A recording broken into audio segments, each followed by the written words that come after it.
Yeah, that's good. Thanks, guys. I've got pictures of the bong on my phone if you want to see it later on. So people often ask me how I came to be the competent yet also glamorous teacher that I am today. Did I have an inspirational teacher who made me want to jump on a desk and scream out, "Oh, Captain, my Captain"? Yeah, sure, I had a few. But I'm from a regional backwater in New South Wales, which meant that I had more than my fair share of absolute bloody psychos. And I'm sure you can relate. We've all had those teachers who have made us feel special and those teachers who have made us feel like absolute dirt. I really wanted to make sure that I'd be one of those teachers in the first category. So when I was studying to be a teacher at uni, I spent a lot of time researching teaching methods, aka watching teacher movies. I got drunk on the promise of students passionately reciting poetry, and I dreamed of the day when I would get to save the life of a student from a low socioeconomic background with just a few kind words and some rap music. Well, obviously the reality of teaching is far removed from what Dangerous Minds or To Sir With Love would have you believe. I am so busy and I have so much to get through that I'm lucky if I can spend half a lesson each week sitting on a chair backwards and communicating through rap. I have done that before. So my desire to be a teacher started from an early age. I was a particularly obnoxious combination of know-it-all bookworm and show pony. And like most people, I blame my parents for the way that I turned out.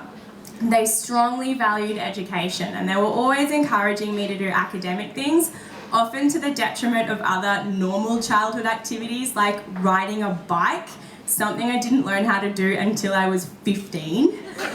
So yeah, it's all well and good to know how to read and write before going to school, but would it have killed my parents to teach me how to catch a ball? I grew up in Lismore, and in Lismore, if you are literate, then you think you're so good, you up yourself, bitch. And if you show that you love learning, then you've got tickets on yourself. I mean, a fun fact about Lismore, for those of you who haven't visited the jewel of the North Coast, it's got third world levels of tooth decay, and at a town meeting to decide whether or not they should put fluoride in the water, so you're laughing because you know, someone threw their shoe at a counsellor in protest. So in Lismore, the only thing that you're allowed to say you're good at is sport. And even then you've got to say things like, yeah, full credit to the boys, couldn't have done it without the team, coach, blah, blah, blah, because God forbid you say you're good at something. So I managed to make it through the first 10 years of my life with my cripplingly bad coordination and my complete and utter lack of sports knowledge. And I was totally fine with going to swimming lessons with the kids from the special education unit while my friends were splashing together in the deep end of the pool. It was too hard anyway, give me a bloody book. I wasn't good at sport and that was fine. But not everyone thought it was fine. My Year 5 teacher, Mr. Smith, hated me for it. And I don't use that word lightly. Kids often think that teachers hate them, and yeah, it's probably true in some cases. I've never hated any of my students. I've disliked some, yes, found some annoying. I do have a reoccurring dream in which I push one of them down the stairs. But I can say for sure that Mr. Smith, Mr. Brian Smith, I'm saying his full name, and yes, I've looked him up on Facebook, he hated me. Mr. Smith was about 6 foot tall with a thick neck and these really blue, red-rimmed, watery eyes, as if he just stayed up all night dreaming of punishments for little kids. Mr. Smith liked 3 things: sport, maths, and engaging in psychological warfare with young children. My equally uncrow little sister Claire also had the misfortune of having Mr. Smith, and he wrote in her yearbook, "Well, Claire, in the end, who won, you or I?" So yeah, really cool guy, absolute credit to the profession. And With a teacher like Mr. Smith, unfortunately my Year 5 curriculum was sorely lacking in those stalwarts of the Australian primary school educational experience, such as advanced CLAG and butcher's paper applications and giant cardboard posters 101. Instead, we just played a shit ton of sport.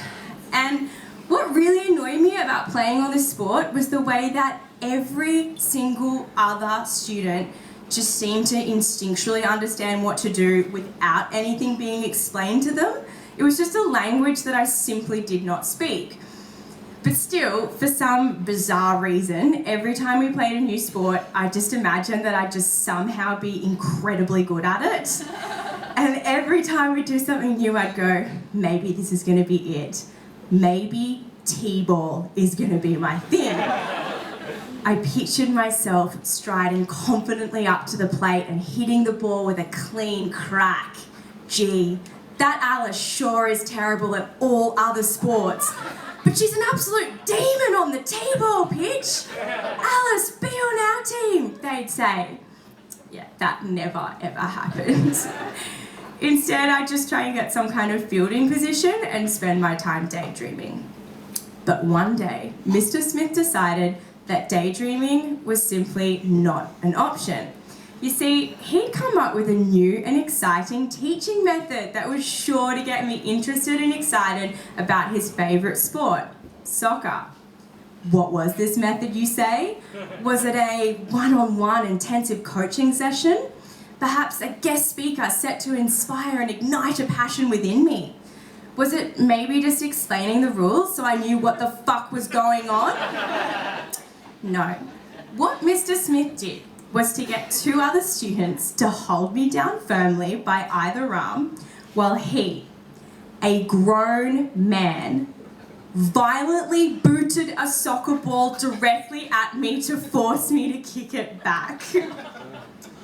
And look, I know this is the 90s, but if that is a teaching method, then I want to know what was going on in staff meetings, because I would really love my kids to be more interested in reading the classics, but I don't think that pegging the complete works of Jane Austen at them is going to achieve this.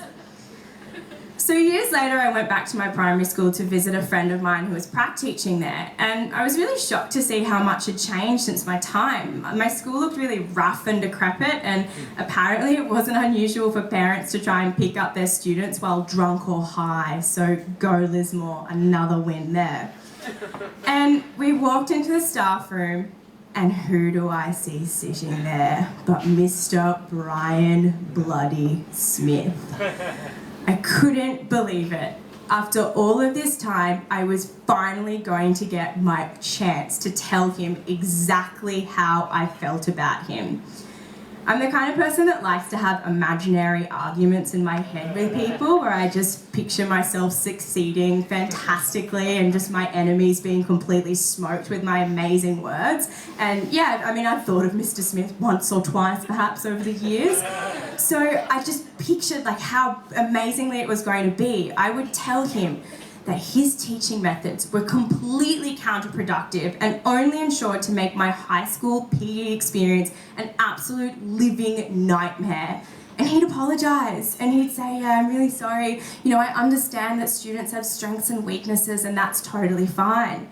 So this is all running through my head as I'm standing there face to face with my enemy after 10 years' time. And he looked like an absolute fossil. His skin was all sandpapery and his hair kind of looked like a bad wig. And he still had that same thick neck and he still had the same watery blue red-rimmed eyes, but he didn't look menacing anymore. He just kind of looked old and pathetic. And my friend introduced me to the staff and then he stared me down coldly. And then he said something that has rattled around in my brain ever since as I've tried to figure out what he could mean. That's not Alice Elwell, is it? He said, gee, you filled out a bit.